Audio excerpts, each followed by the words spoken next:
Hello friends, moon online helping YouTube চ্যানেলের পক্ষ থেকে আপনাদেরকে স্বাগত জানাই। আজকের আপনাদের সামনে যে বিষয়টি উপস্থাপন করব সেটি হলো বয়স্ক ভাতা বা ওল্ড এজ পেনশনের জন্য কিছু নতুন আপডেট নিয়ম এসছে। সেই নিয়মগুলি সম্পর্কে আপনাদেরকে অবগত করব।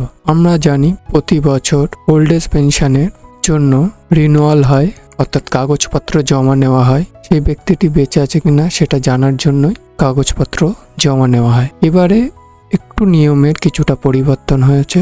সেই নিয়মটি হলো, এখন বিডিও অফিস কিংবা পঞ্চায়েত অফিসগুলিতে ওল্ড এজ পেনশনের কাগজপত্র জমা নিচ্ছে এবং সশরীরে হাজির থাকতে হচ্ছে, কারণ লাইভ ফটো নেবে বলে।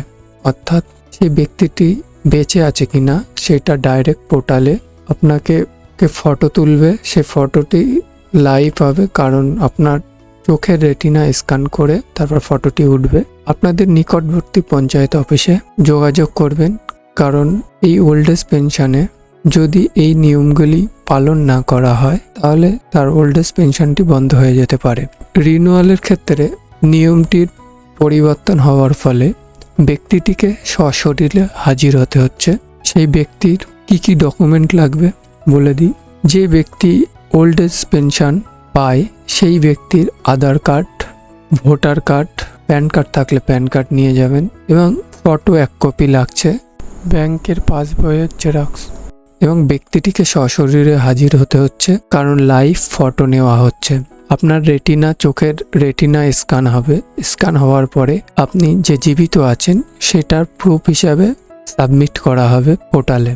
আধার কার্ডটি অবশ্যই নিয়ে যাবেন, কারণ আধার কার্ডের উপর ডিপেন্ড করি এই ফটোর স্ক্যানটি হবে। তাই আপনার নিকটবর্তী পঞ্চায়েত অফিসে আপনারা খোঁজ নেবেন। এখন এই রিনিউয়ালের ব্যাপারটি চলছে, আপনারা অবশ্যই খোঁজ নেবেন।